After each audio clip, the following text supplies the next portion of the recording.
In the silence of the night, when the conscious mind dissolves and the unconscious begins to speak, the figure of Lilith rises. She is not merely a distant myth, but a living presence that has crossed centuries and cultures to manifest in the collective imagination. Lilith is more than a name. She is a mirror. And in that mirror, one does not see only external entities, but the deepest reflections of what dwells within. As was explored in Witches of Samhain, the veil between worlds is not only cosmic, but psychological. Here, the veil is interior. It is the veil that separates the ego from what Carl Gustav Jung called the shadow. Lilith is the guardian of that threshold. She does not appear to be worshipped, but to be confronted. And in that confrontation, one discovers that the true terror is not in external demons, but in what has been repressed inside. The ancients already knew her. In Mesopotamia, she appeared as Lilith too, a nocturnal spirit feared for her power over desire and disease. Later, rabbinical tradition told of her as Adam's first wife, who refused submission and chose exile over obedience. The Kabbalists would later place her among the Quiliforth, the shells of chaos that surround the Tree of Life, calling her the Queen of the Night and consort of Samael.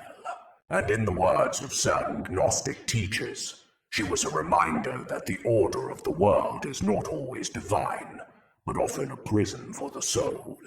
Alchemy, too, spoke of her in veiled terms. The adepts described the Nigredo, the blackening as the necessary descent into darkness, before the gold of the spirit could be revealed. Without putrefaction, there is no resurrection, wrote the masters of the art. Lilith is that putrefaction of the psyche, the chaos that precedes illumination. Plotinus, in his Enneads, would say that the soul must descend into matter in order to ascend again. Lilith is that descent, the fall into shadow that makes the return to light possible. Jung himself insisted that the shadow personifies everything that the subject refuses to acknowledge about himself. To ignore it is to live fragmented. To integrate it is to walk toward totality. Lilith embodies this truth. For men, she is the dark anima, the inner woman who fascinates and terrifies. For women, she is the reflection of refusal, the reminder that freedom demands courage. She is both prison and liberation, both fear and possibility. In the tarot, she resonates with the moon card, the archetype of the unconscious, of fear and illusion, but also of deep intuition. The moon is the realm of night, and Lilith is its queen. To work with Lilith spiritually is to work with the shadow. It is not about literal invocation, but symbolic confrontation. It is writing letters to what has been hidden, meditating on fears, allowing disturbing images to reveal truths. The hermetic maxim, know thyself, is inseparable from know thy shadow. Lilith is the teacher of that knowledge.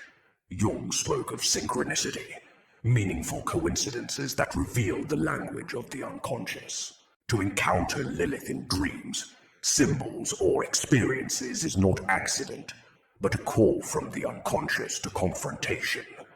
Mystical traditions warned her that she is dangerous but transformative, guardian of the gates of night, and only those who face her may pass through.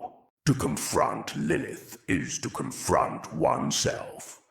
The shadow is not an enemy but a guardian. Lilith does not ask for worship but for recognition.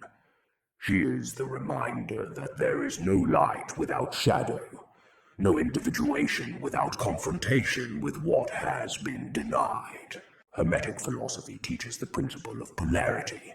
Everything has two poles, light and darkness, masculine and feminine order and chaos. Lilith is the forgotten polarity, the rejected half.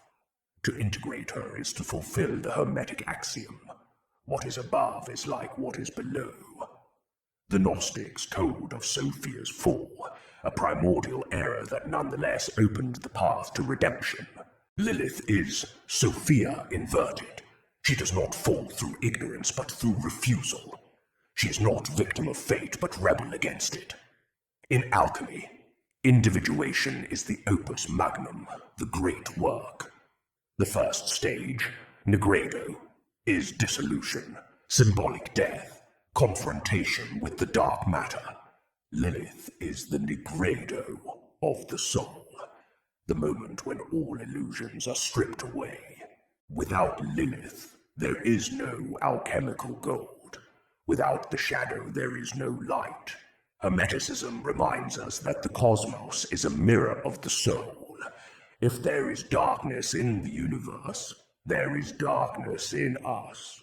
Lilith is the embodiment of that inner darkness. To integrate her is to complete the principle of polarity, to recognize that light and shadow are not enemies, but complements. In Kabbalah, she belongs to the nocturnal side of the tree of life, the husks that imprison the divine spark. Yet even the husks have function, to protect the light until the initiate is ready. Lilith is therefore both guardian and tempter, enemy and teacher. Neoplatonism teaches that the descent of the soul is necessary for its ascent. Lilith is that descent into the abyss, but also the possibility of return. Only those who descend into Hades can rise transformed. She is not merely a mythological figure, but a universal archetype.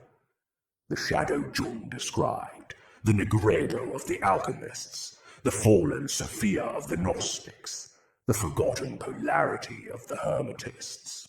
She is the synthesis of multiple traditions converging into a single symbol, that which was rejected but must be integrated.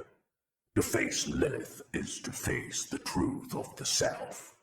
She walks with us, not as demon but as guide, not as enemy but as mirror. And when her presence is accepted, one discovers that true freedom is not in fleeing the darkness, but in integrating it. Only those who embrace the shadow can at last become whole.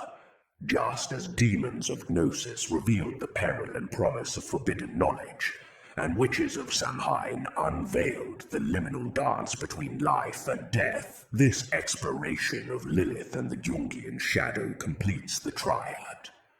The forbidden knowledge within, the veil between worlds, and now the confrontation with the inner abyss.